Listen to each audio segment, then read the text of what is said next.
this video. I am Kishore Changadia from Aspire Public School, Motawaracha, Surat. Subject છે mathematics. નમસ્કાર વિદ્યાર્થી મિત્રો.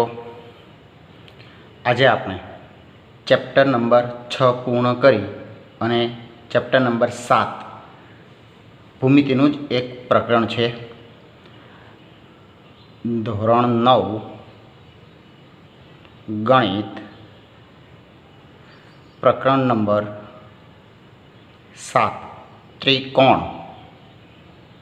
હવે તમે આમના વિશે તો જાણો જ છો કે ત્રિકોણ કોને કહેવાય.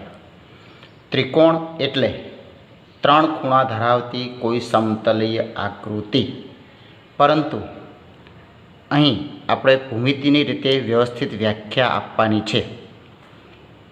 આ ત્રિકોણ પ્રકરણનું વિડિયો લેક્ચર નંબર 1 છે.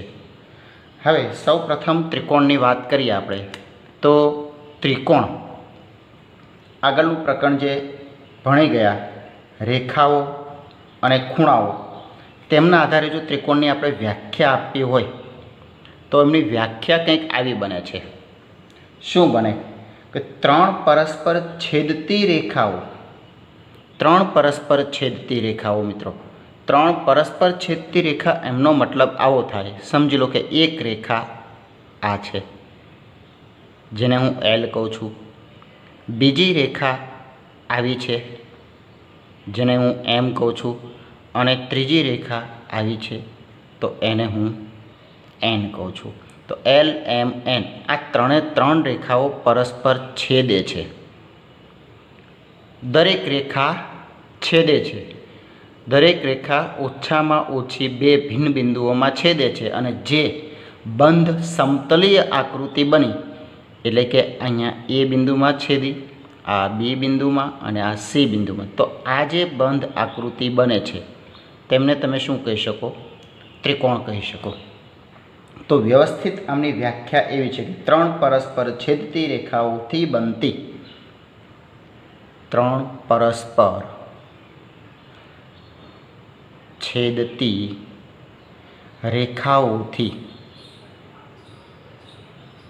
બનતી સમતલીય બંધ આકૃતિને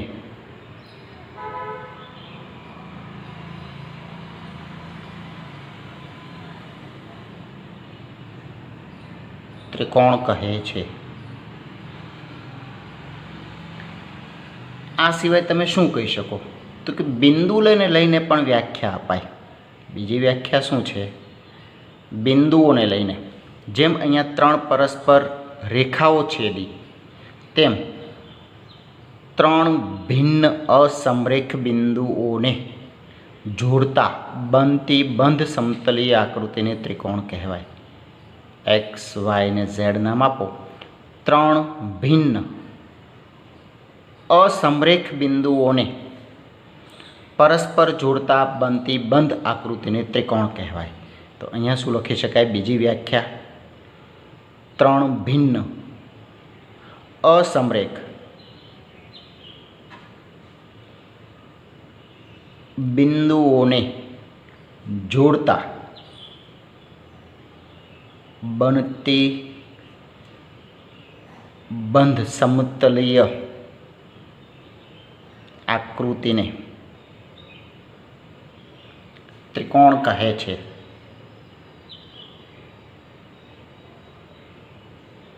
તો આવી રીતે તમે ત્રિકોણની વ્યાખ્યા આપી શકો. હવે ત્રિકોણને સંકેતમાં શું દર્શાવાય તે જોઈએ. તો ત્રિકોણને સંકેતમાં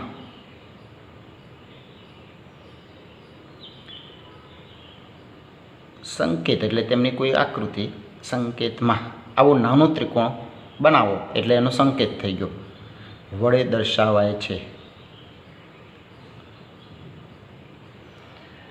હવે ત્રિકોણને આ સિવાય શું કહેવાય? તો કે વિવિધ ત્રિકોણને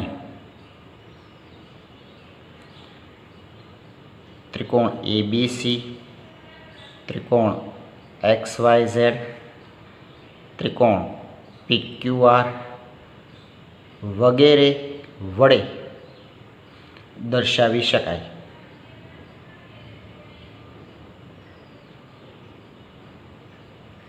હવે ત્રિકોણના વિવિધ અંગો છે. આ અંગો કયા કયા? ત્રિકોણને કુલ 6 અંગો છે. જો મિત્રો આપણે જેમ વિવિધ અંગો છે એમ ત્રિકોણને પણ વિવિધ અંગો હોય જ. દરેક આકૃતિને વિવિધ અંગો છે. તો આ વિવિધ અંગો કયા કયા? જો અહીંયા હું ત્રિકોણ એક દોરું. આ ત્રિકોણ છે. હવે આપણે દરેક વખતે ત્રિકોણ જ્યારે દોરીએ ત્યારે આવું જ કંઈક દોરશું. સમજી લો કે હું આનું નામકરણ કરું છું તો A, B અને C મેં કહ્યું. કેટલા અંગો? કુલ 6 અંગ કહ્યા. 6 અંગોમાં કોણ કોણ?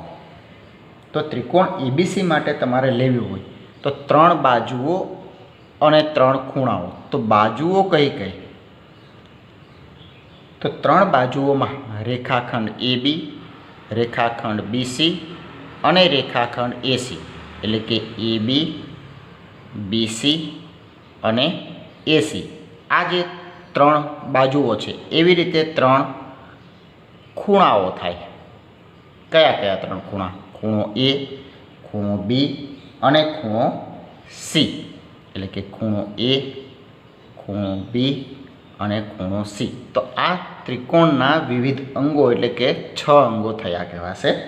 હવે અહીંયા ત્રિકોણનું તમારે ભણવાનું જે છે એ મુખ્ય વસ્તુ એવી છે કે એમાં એકરૂપ વસ્તુ જોવાની છે.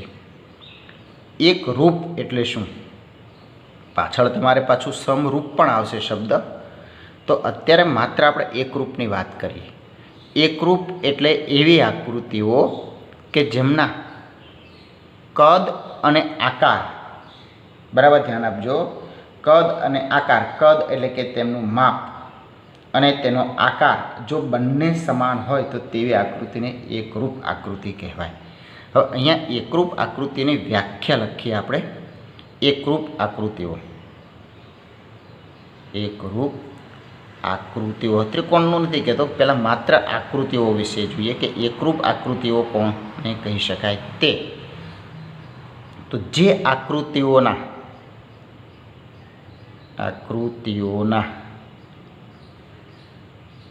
માપ એટલે કે તેમને તમે કદ કહો, માપ અને આકાર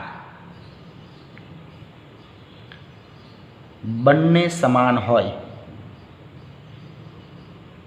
તો તેવી આકૃતિઓને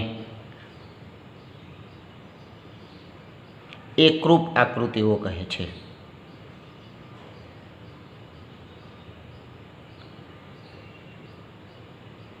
હવે આ જુઓ, એકરૂપ આકૃતિઓ એટલે કેવી આકૃતિ?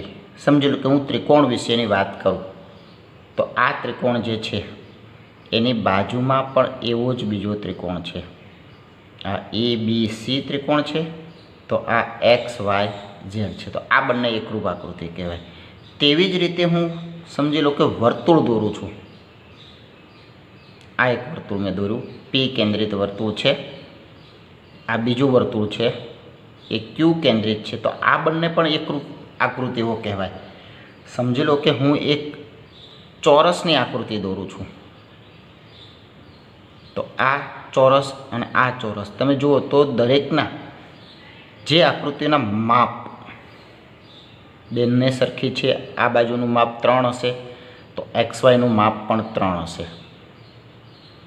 સમજી લો કે BCનું માપ 6 છે તો YZનું પણ 6 એકમ હશે.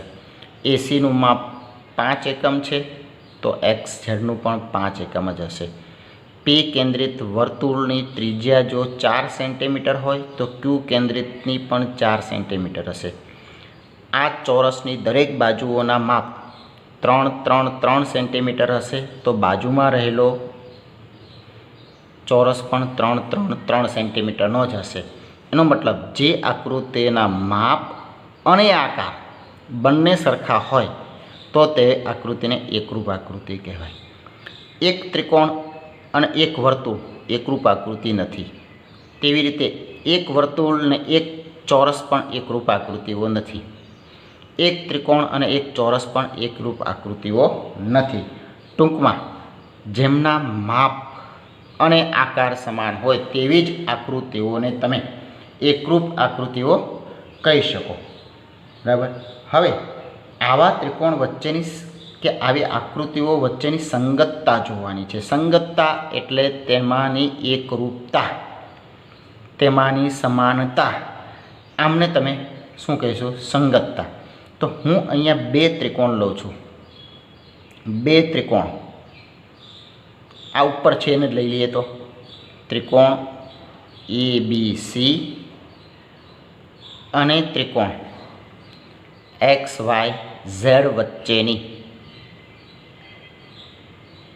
સંગતતાઓ જોવાની છે.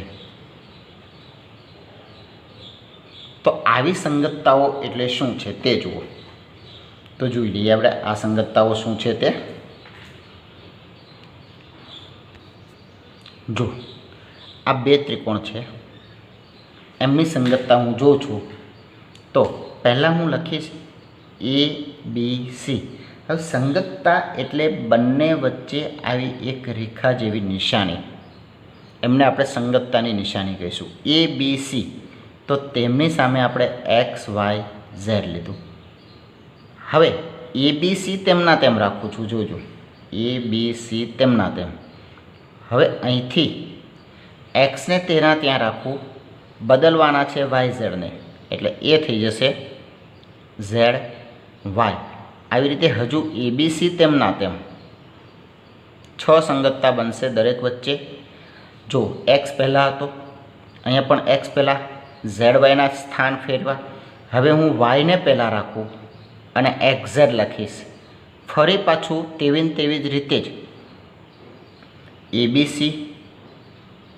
જો વાય પહેલાં છે, વાયને પહેલાં જ રાખવાનો છે.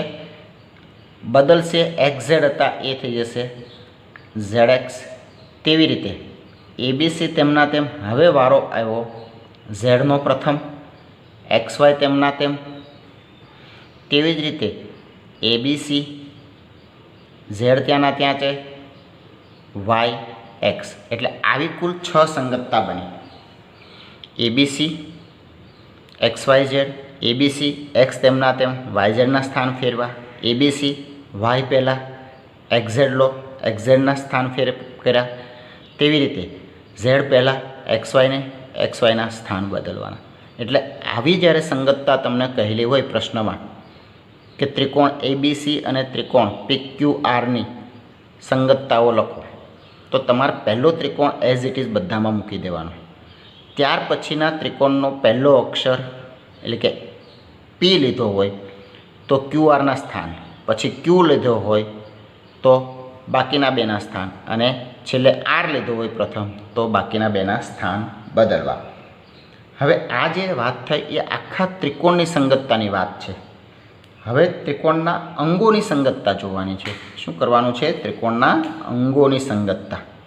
તો જુઓ, ત્રિકોણના અંગોની સંગતતા.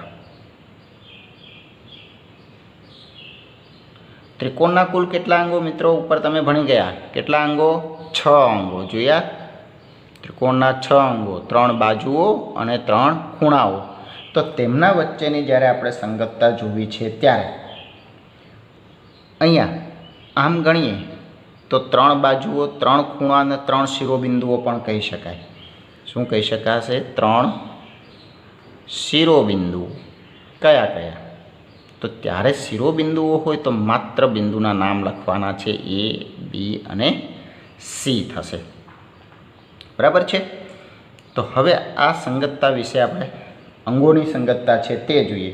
તો અંગોની સંગતનમાં પહેલાં આપણે બાજુ લઈએ તો AB સંગતતા XY, BC સંગતતા YZ, તેવી રીતે AC સંગતતા XZ. તો અહીંયા હું બાજુઓની સંગતતા લઉં છું. બાજુઓની સંગતતા. તો બાજુઓની સંગતતા AB એમની સાથે છે XY, BC તો તેની સંગતતા YZ, AC સંગતતા XZ થશે. શિરોબિંદુઓ લો કે ખૂણાઓ લો. ચલો, ખૂણાઓની સંગતતા. તો ખૂણો A સંગત X, ખૂણો બી સંગત વાય, ખૂણો સી સંગત ઝેડ, ખૂણો એ સંગત એક્સ, ખૂણો બી સંગત ખૂણો વાય, ખૂણો સી સંગત ખૂણો ઝેડ. તેવી રીતે શિરોબિંદુઓ લઈ લઈએ તો શિરોબિંદુઓની સંગતતા શું થશે? એકલો એ સંગત એક્સ, બી સંગત વાય, સી સંગત ઝેડ. આ જે થઈ એ ખૂણાઓની સંગતતા થઈ. બરાબર. હવે એકરૂપ આકૃતિઓ આપણે ભણી ગયા કે જેમના માપ સમાન હોય. કયા કયા? કે આકાર અને કદ બંને જો સમાન હોય, એટલે કે આકૃતિઓના માપ અને આકાર બંને સમાન હોય, તેને એકરૂપ આકૃતિઓ કહેવાય. પણ ભણી રહ્યા છીએ ત્રિકોણ. જો ત્રિકોણ ભણતા હોય તો ત્રિકોણની એકરૂપતા તમારે જોવી પડે. તો હવે વ્યાખ્યા એવી છે કે ત્રિકોણની એકરૂપતા. કોની? ત્રિકોણની. ત્રિકોણની એકરૂપતા. તો જોઈ લો, ત્રિકોણની એકરૂપતા કોને કહેવાય? બે ત્રિકોણની આપેલી સંગતતા માટે. જો અહીંયા તમને બે ત્રિકોણ આપી દીધા છે, એ બી સી અને એક્સ વાય ઝેડ. તો આ બે ત્રિકોણની સંગતતાઓ માટે, બે ત્રિકોણની સંગતતાઓ માટે અનુરૂપ અંગો સમાન હોય. અનુરૂપ અંગો એટલે કે જો અહીંયા અંગ બાજુ લીધી હોય તો આ ત્રિકોણ માટે પણ બાજુ જ લેવાની. આ ત્રિકોણ માટે જો કોઈ ખૂણો લીધો હોય તો બીજા ત્રિકોણ માટે પણ ખૂણો લેવાનો. બરાબર. તો આમ બે ત્રિકોણની અનુરૂપ અંગો સમાન હોય તો તે ત્રિકોણ એકરૂપ છે તેવું કહેવાય. એટલે વ્યાખ્યા કંઈક આવી બને છે.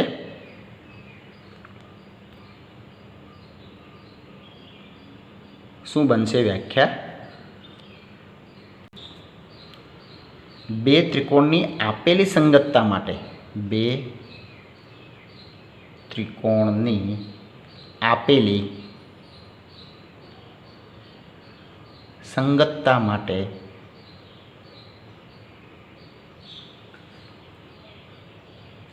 અનુરૂપ અંગો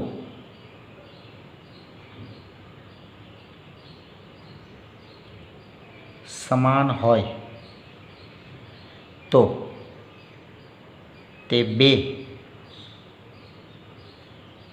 ત્રિકોણો એકરૂપ છે તેમ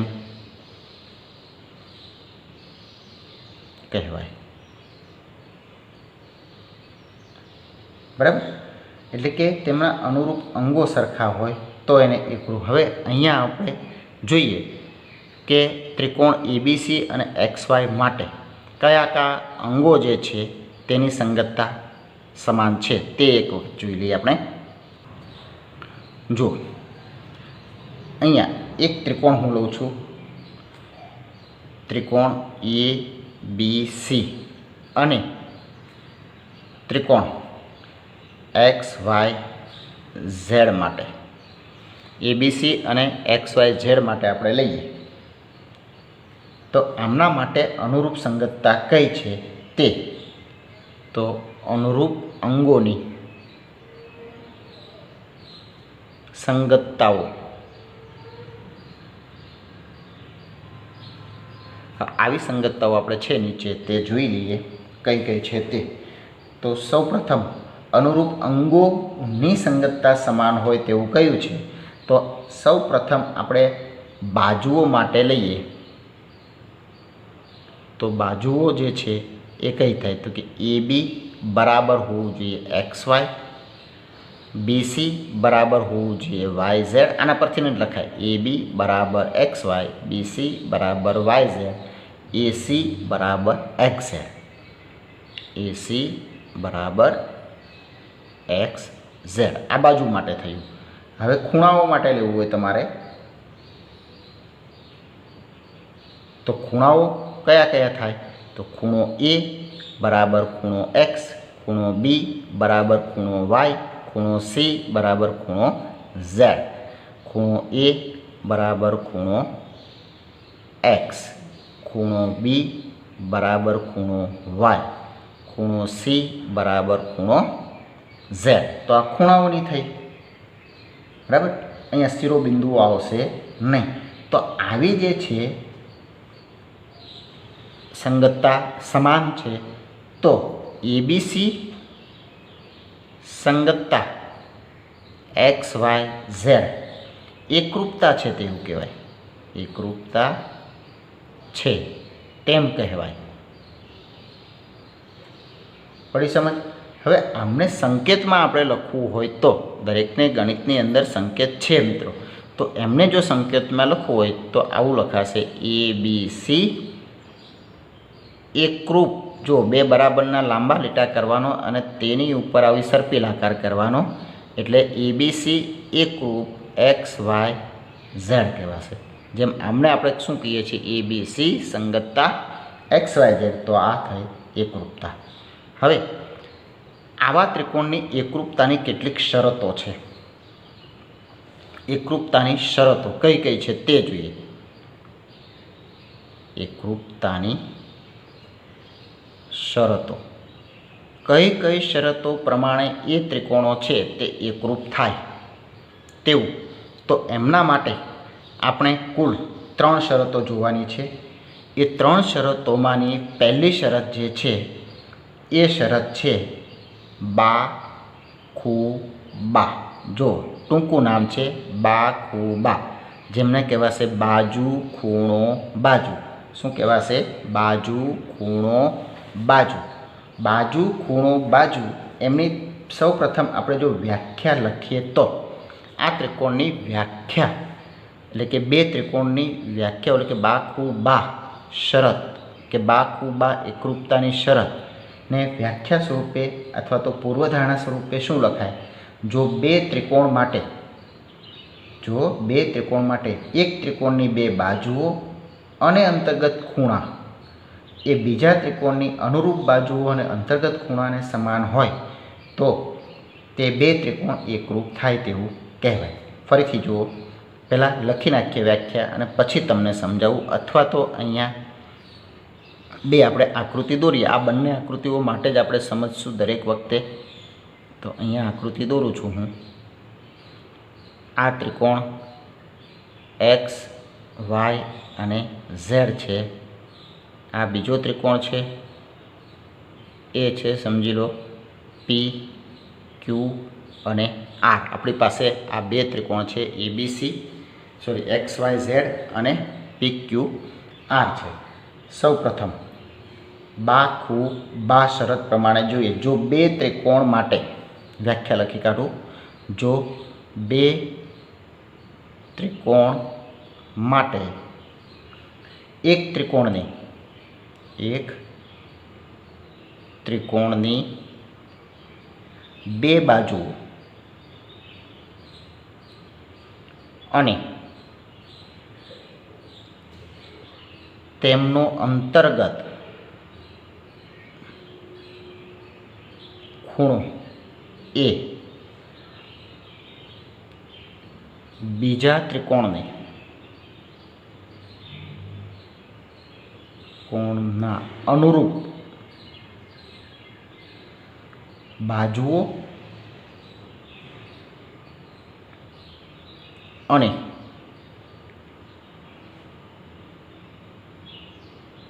અંતર્ગત ખૂણો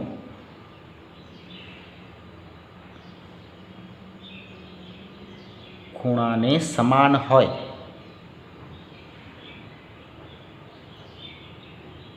તો તે બે ત્રિકોણ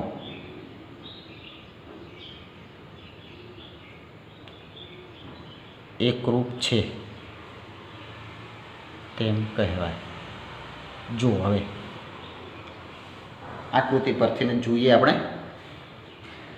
બે ત્રિકોણ માટે એટલે કે એક્સ વાય ઝેડ અને પી ક્યુ આર આ બે ત્રિકોણ માટે એક ત્રિકોણની બે બાજુઓ, દાખલા તરીકે આ ત્રિકોણની બે બાજુ હું એક્સ વાય અને એક્સ ઝેડ લઉં તો એક ત્રિકોણની બે બાજુઓ અને તેમની અંતર્ગત ખૂણો એટલે કે બાજુ એક્સ વાય અને એક્સ ઝેડ લીધી હોય તો તેનો અંતર્ગત ખૂણો થાય એક્સ. જો એક્સ વાય અને વાય ઝેડ લીધું હોય તો અંતર્ગત ખૂણો થાય વાય. મતલબમાં બે બાજુને જોડો અને જે સામાન્ય ખૂણો બને તેને અંતર્ગત ખૂણો કહેવાય. તો એવું ને એવું બાજુમાં જાય. પી ક્યુ અને પી આરનો અંતર્ગત ખૂણો થાય પી. વાય ઝેડ અને ક્યુ આરના અંતર્ગત ખૂણા થાય વાય અને ક્યુ. વાય ઝેડ અને એક્સ ઝેડ તેવી રીતે ક્યુ આર અને પી આરના અંતર્ગત ખૂણા અનુક્રમે એક્સ અને આર થાય. બેસી ગયું. અહીંયા જુઓ, બે ત્રિકોણ માટે એક ત્રિકોણની બે બાજુઓ, એક ત્રિકોણની બે બાજુઓ એક્સ વાય અને એક્સ ઝેડ અને તેમનો અંતર્ગત ખૂણો એક્સ થાય. બીજા ત્રિકોણના અનુરૂપ બાજુઓને એટલે કે એક્સ વાયની અનુરૂપ બાજુ પી ક્યુ અને એક્સ ઝેડની અનુરૂપ બાજુ પી આર, અનુરૂપ બાજુઓ અને અંતર્ગત ખૂણો એટલે કે ખૂણા એક્સનો બીજો અનુરૂપ થાય ખૂણો પી. તો એ જો સમાન હોય તો તે ત્રિકોણ એકરૂપ છે તેવું કહેવાય. એટલે કે અહીંયા બાખુબાનો મતલબ બે બાજુ થઈ, એક બાજુ એક્સ વાય, બીજી બાજુ એક્સ ઝેડ, પી ક્યુ પી આર, એક ખૂણો થયો એક્સ અને પી. તો આવું બાખુબા એટલે કે બે બાજુઓ અને એક ખૂણો સમાન હોય તો તેમને તમે બાખુબા શરત પ્રમાણે એકરૂપ છે તેવું કહી શકો. હવે બીજી જે છે એ છે ખૂબાખૂ. શું કહીશું? ખૂબાખૂ. તો હવે બીજું આપણે લઈએ તો ખૂબાખૂ જુઓ. ખૂબાખૂ જેમ અહીંયા બે બાજુ અને અંતર્ગત ખૂણો, તો એમ અહીંયા બે ખૂણા અને તેમને અંતર્ગત બાજુ થશે. તો આમની વ્યાખ્યા લખવી આપણે કે જો એક ત્રિકોણની બે ખૂણાઓ, જો એક ત્રિકોણના બે ખૂણાઓ અને તેમની અંતર્ગત બાજુ ના માપ બીજા ત્રિકોણના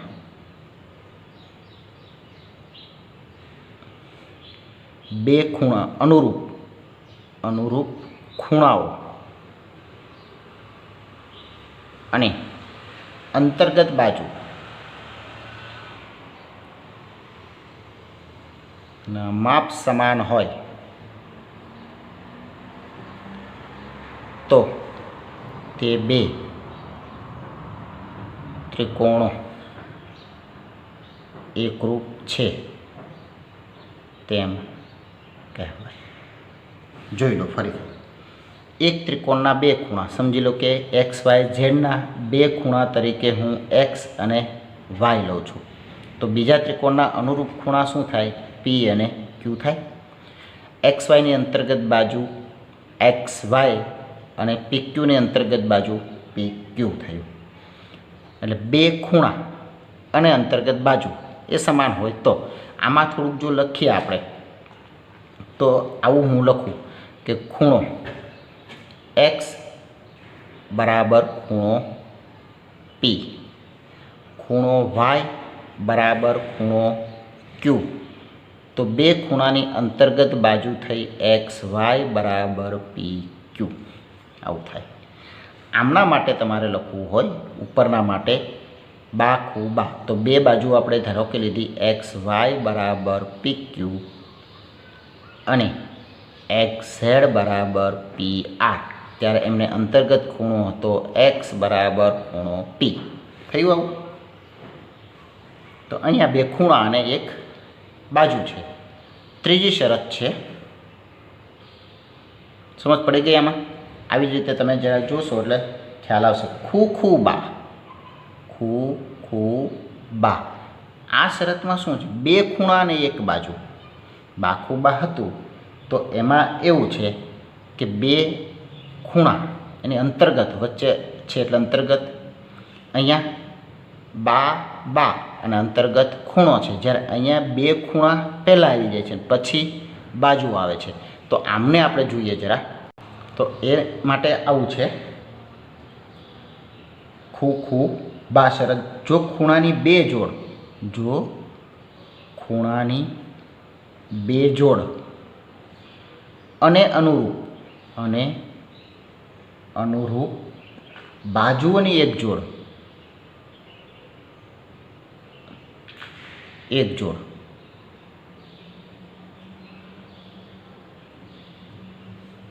એક જોડ સમાન હોય તો તે ત્રિકોણ એકરૂપ છે તેમ કહેવાય. જો આવું એટલે શું? જો ખૂણાની બે જોડ એટલે આ એક જોડ થઈ ખૂણો x બરાબર ખૂણો p, ખૂણો y બરાબર ખૂણો q થયું. અને હજી એક તમારે લેવી પડે બાજુ. સમજી લો કે એની અંતર્ગત નથી પણ કોઈ બીજી બાજુ લઈ લે. દાખલા તરીકે YZ બરાબર QR લઈએ આપણે. x બરાબર p, y બરાબર q અને YZ બરાબર QR.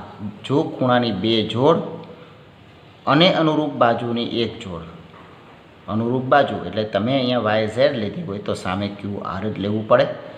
આ જો સમાન હોય તો આમને તમે ખૂબા શરત પ્રમાણે આ ત્રિકોણ છે એ એકરૂપ છે તેવું કહી શકાય. સમજી ગયા? હવે અહીંયા આ જે થિયરી છે તે પૂરી કરીએ અને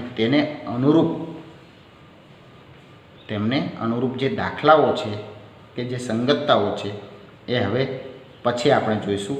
આ વ્યાખ્યાઓ બરાબર તમારે તૈયાર કરી લેવાની છે. જો તૈયાર નહીં હોય તો તમને ભૂમિતિ કાચું લાગશે.